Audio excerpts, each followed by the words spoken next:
Excellent. Good morning, everybody. I am delighted to be here in the sunshine outside Havering Town Hall, which I can now say is under new management. And I'm absolutely and it's significant. It's our first win of a borough in London.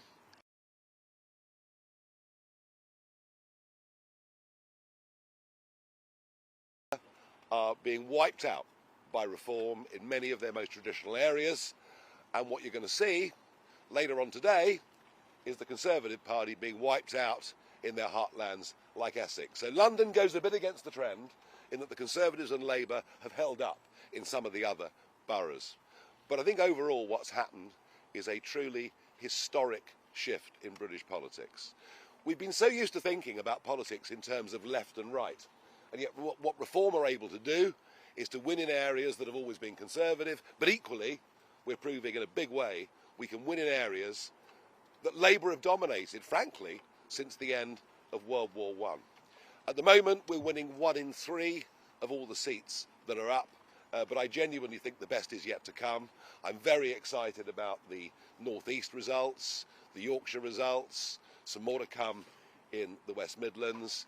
Essex, we're feeling supremely confident, and that's significant given that half the Cheddar Cabinet have seats in Essex.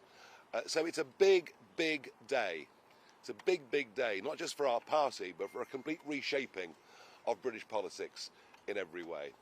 And it all goes to show that over the course of the last 2 years, through in the general election, a very, very rapid rate. I'm thrilled and delighted and happy to take any questions. Nigel, it's only in the counting process so far. There's a lot still to come. Yes. You've clearly made a lot of gains. You're clearly doing very well. How well do you think you'll do by the end of the day? The best is yet to come.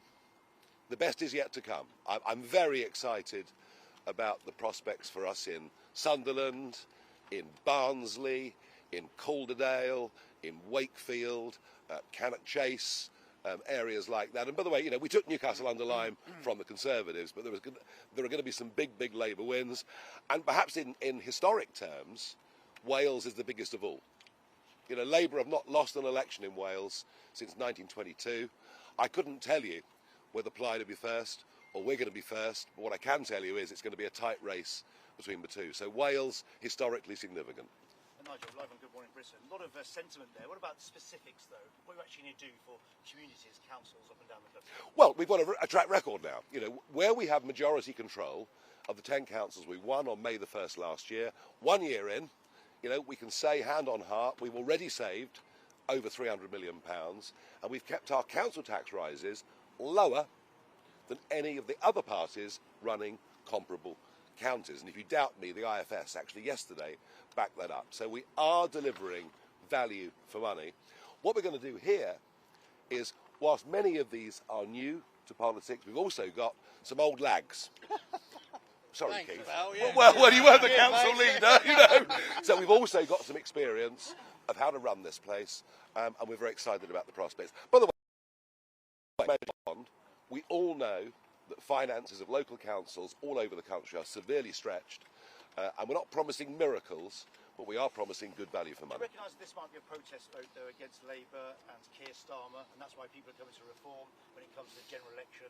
Results might look very different. Well, have a look at last year. You know, last year we far exceeded expectations in the counties that were fought.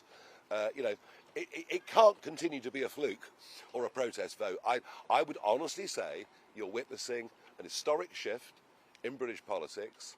This is now the most national of all parties. We're competitive in the north of Scotland. We were competitive in Cornwall, in the county of and we're here to stay. For local councils, you've had some difficult questions about your own funding. Yeah. Well, we'll talk about that any other time you like. Go on. Nigel, we've heard claimed before that the old two-party system is dead. What makes this time different? These results that you're heading for number 10. Well, look, I think, you know, apart from which Labour have held up well overnight. The Conservatives so in Wandsworth. Labour and Conservative parties would view London as their stronghold.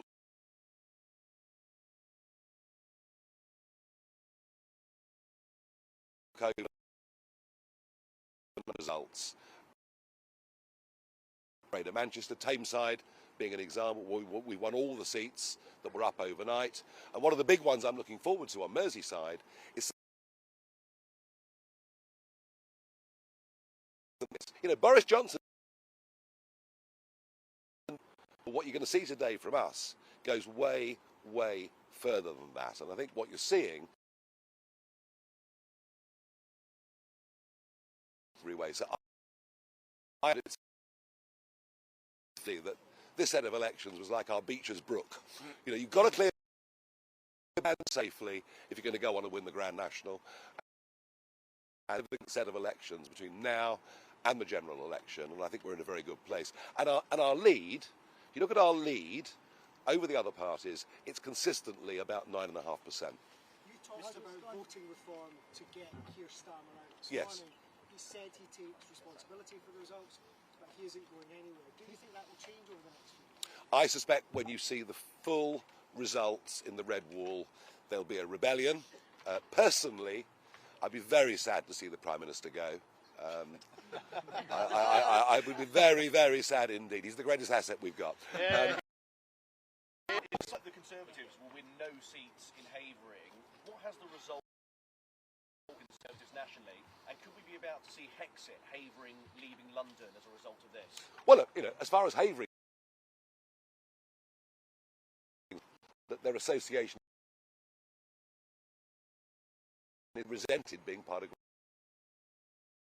ought to have the choice to make a decision on. Now, here ought to have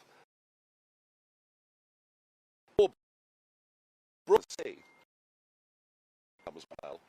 What you're going to see by the end of today is that whilst the Conservative Party have the odd pocket of strength in very affluent areas, they will cease to be a national political party. And I made the point earlier that we are competitive right down from the southwest of England up to the northeast of Scotland. And I would honestly say now that we are the only true national party. We're competitive everywhere. Nigel, yes. What's your next perform yesterday? How do you seal the deal with the whole country? Who think, well, it's still all a bit new. Is it really here to stay?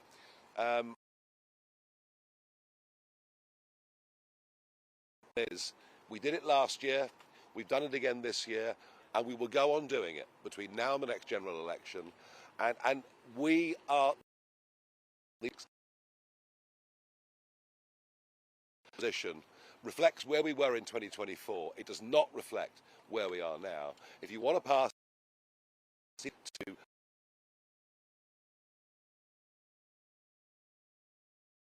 work, feel they're paying more and more money, getting less and less in their pocket, we are your choice. And that's the reshaping of politics. It's not about left and right, but increasingly it's about whether you go to work or not. And I've had that all over the country. The one other thing I would say, going around, that I've been 9 weeks on the road, non-stop, 6 days a week, as far north as the Shetland Islands. One thing that consistently I get in the street from people, especially from women actually, is please save us. Please save us. A sense that society is in rapid decline, law and order, antisocial behaviour, shoplifting, whatever it is, please save us. There is a feeling out there that have mattered to people their whole lives. The kind of country they want their kids and grandkids to live in is very, very severely under threat. You can get up and go to work in the morning, don't get given 5 million quid out of nowhere. Thank you very much. You're very valuable. Good man. Sorry. When's the next general election? What's the next step to win a general election? Oh, to keep building, to keep building our data, to select our candidates for the general election. We've still got a lot of work to do. I was asked before Christmas how complete the reform project was. I said we're about halfway there. We're now more than 2/3 of the way to where we need to be in terms of planning, preparation, professionalisation, fundraising, all of those things. But listen, we're here with a purpose. I mean, we want to turn the country around. We all feel it's headed in the wrong direction on a number of major issues. Frankly, many people find the societies they're living in unrecognisable from just a few short years ago. This is stuff of the heart. This is really emotive stuff that matters to people. Will you be accepting any more defections? No, doors closed. Sorry. Rosa came. He's very welcome. But no more Tories anymore. No. Any more Labour? Well, who knows? Who knows? I mean, we've already had Sir Robin Wales from Newham, you know, former council leader and actually quite a legend in local government in Labour. And I think the time for conversations with patriotic old Labour representatives is now. So I will take Labour defections. How long do you think Keir Starmer's got left then?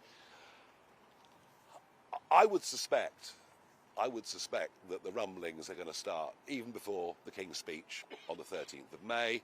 He'll be lucky to still be there by midsummer, would be my guess. But as I say, personally, I think he's a great chap, and I really want him to stay.